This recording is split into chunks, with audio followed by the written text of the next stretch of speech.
Okay, what I have here, I showed you these lofts before, but back then I didn't have them set up for breeding.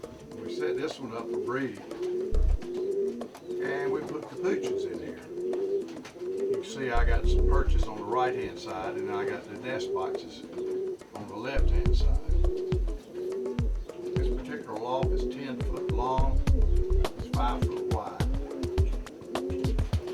Put these birds in here, they've been separated, not been separated, but they've been in a holding pen for about 4 or 5 months. Put them in here and they all went to lay it. It was unbelievable.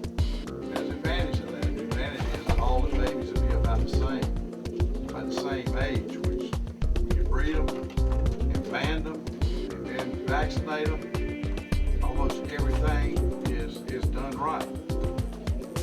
And you can see the little hole in there at the end. That's where they go out. They got a little fly pin down there.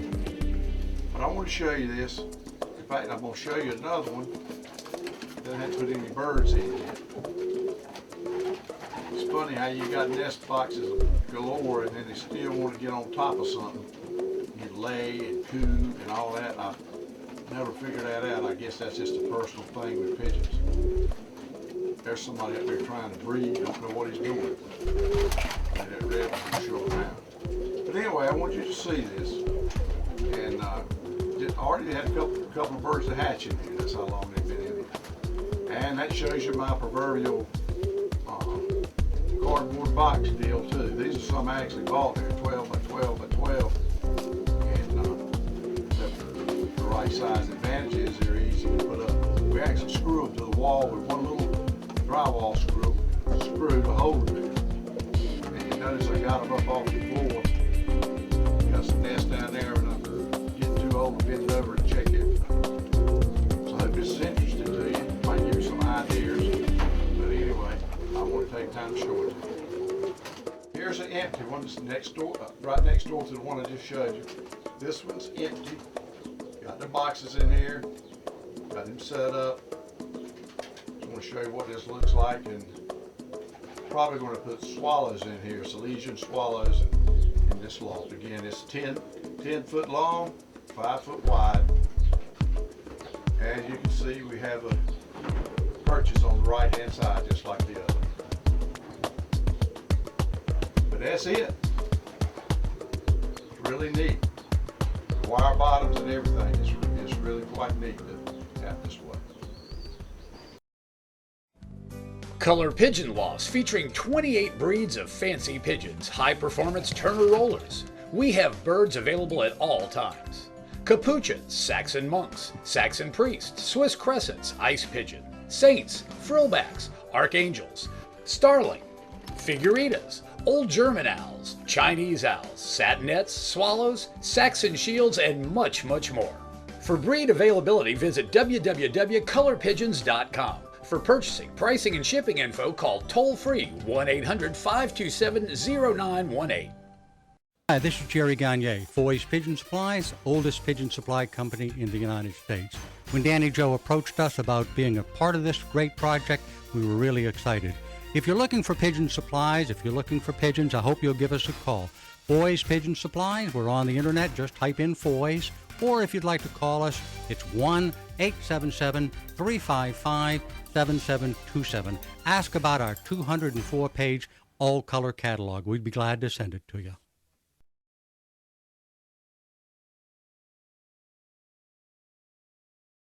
Muir Nagel, better known as Dr. Pigeon by his friends, is known by his one-eye cold treatment.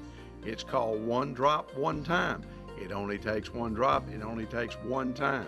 Every breeder needs at least one bottle of One Drop, One Time to keep in their loft for those nasty eye colds. They're available at Foy's Pet Supply, New England Pigeon Supply, and Pro Flight Supply. And remember, the next time you buy pigeon supplies, be sure to include one bottle of One Drop, One Time. All right, I got with me a couple of gentlemen I just met, actually talked to George Fontaine several times. And your name was? Bob Festerling. Bob Festerling, and these guys are trying to get a breed back, the Saddle Muffed Tumbler. I know nothing about it, so I'm going to let George tell us a little bit about it. Well, the old-style Saddle Muffed Tumbler is a bird that's been around for years, generations, hundreds of years. Mainly known in England, imported to the United States. I'm not sure exactly when, but they were kind of almost gone by the wayside. And a few of the older breeders from the New England area, held on to them. Some of them headed south, some of them headed northwest.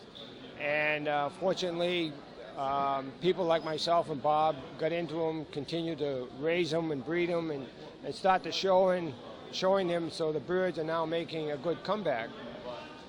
We didn't even have a standard a few years back regarding this bird, so we started a club, got a standard that was approved by the NPA, and since then we've seen the bird come back from almost annihilation to very well showing in the different club. We now have 75 birds, sometimes more, in a single show, where we only had 2, 12, 10, something like that. So it's making a great comeback. How long has the comeback been in the making? Well, it's really started coming back since we formed the club in 3 years. Really? So, yeah, we started with 13 members. We now have 53 or 4. And, some of the shows previous to that were 20-something. But the last 4 or 5 shows were 50 and above. Well, that's great. That's great. That shows you're doing something right. Hopefully. And the bird sells itself. It's just a beautiful bird. It's a very challenging bird to breed because of the markings.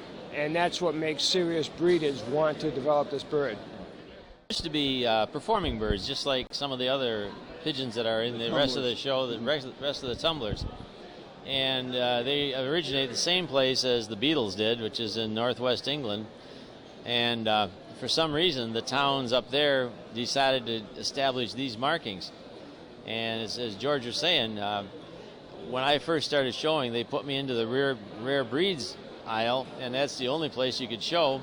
And then finally, we graduated out of that, and now we're up to, as George was saying, the increased showing is very gratifying. And we show in about 5 or 6 colors, so it's what have y'all done to help maybe somebody new get into the breed? Are y'all trying to make birds available to them through the club, or what are you doing that way? That's very interesting. We have these 54 members, and about 10 of them still do not have any birds, but they've fallen in love with them all over the United States, and they keep calling, writing, and they want birds, and so we have been supplying them, sending them out. I think George and I have sent out probably 30 birds each in the last year. Well, that's a good start. I mean, that's what it takes, though, doesn't it? And, people got to get their hands on them, or they won't do anything with them. Right. And then, of course, it's get the best birds out that you can and attempt to follow that standard that George said we had. Right. Well, let's get a couple of birds and check them out, okay? All right, this is a black saddle, and as you can see, the markings are, you have a white snip over the wattle, and you have a pair of whiskers and a little bib. Now the whiskers are actually why these white spots are so hard to get perfect, is they're supposed to actually come back under the eye and around to the top of the wattle. But it is so difficult to do that. A perfectly marked bird will be something in awe. I mean, you don't see them too often. The wing shields are all white. The wing shields are all white, along with the muffs and the bottom side of the bird. The breast is the same color as the bird, and the tail is the same color as the bird, with a white bar between the saddle and the tail. And like Bob says, the basic colors are black, red, blue, dun, yellow. There are some other breeders working on other colors, but that's the challenge of the bird in itself. And once you get a bird that's perfectly marked, or as close to as possible, then you've got a beautiful bird, in my opinion. And the muffs on these birds, they'll go anywhere from 3, I've seen them up to 5 and 6 inches long. And they're very profuse. They go in almost a circular motion, if I can You can see how these muffs will spread out. Of course, they're going through the molt, and some of them get broken, you know, in the show pens. But that's basically what the bird consists of. That wraps up the saddle muff tumbler. Very lucky to have George and Bill to talk to us about them.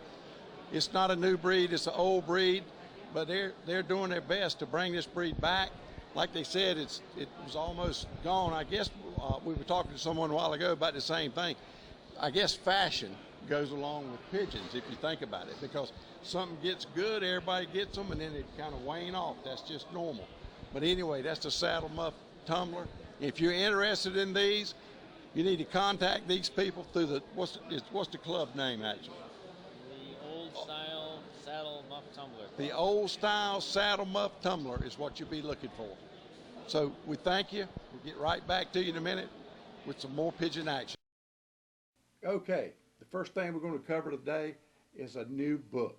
Jerry Gagne with Foy's Pigeon Supplies. He wrote a book on the white pigeons, the color of money. Probably a lot of you seen that book or own that book. Tells you how to get in that business. Well, he's done something now that he's been working on for 5 years. And what he's done is did a book on lofts and their designs, their exterior, interior, everything, and all the stuff that's associated with them, like the perches, the trap doors, the breeding boxes. Everything is covered in this book. It features 100 different lofts in North America. You got to get one of them. It's a great book. Fortunately for me, he sent me one gratis so I can show it to y'all. Here's the cover.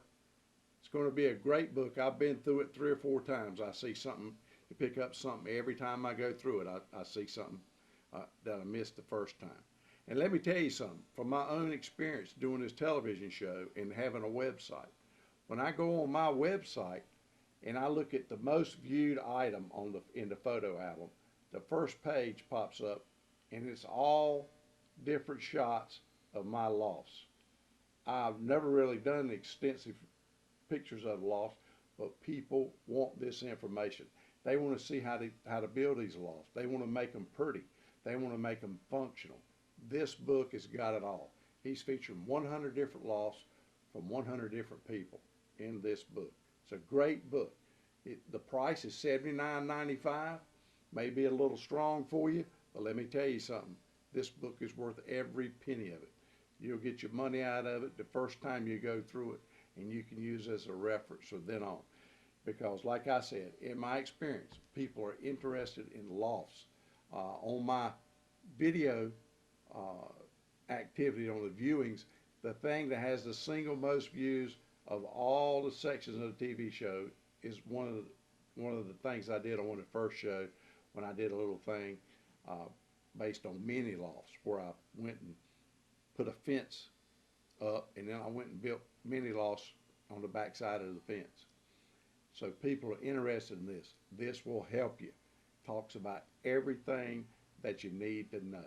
The other thing you need to do, you need to go to Foy's and look at their new website. It is state of the art. Beautiful website, easy to navigate, and the book's on the front page. So anyway, I want you to be looking out for this book. Maybe a couple of you can go in on one and get it, and then both of you end up getting one anyway. But get this book from Foy's, and their number's right here on the screen, and I hope you enjoy it. I know you will, and I believe it'll answer a lot of questions for you. Thanks for watching Color Pigeons and More, the Pigeon TV show that covers all aspects of the pigeon hobby. Today's show has been brought to you by Foy's Pet Supplies, since 1887, America's oldest bird supply company. Dr. Pigeon Proven Pigeon Products, 18 to choose from.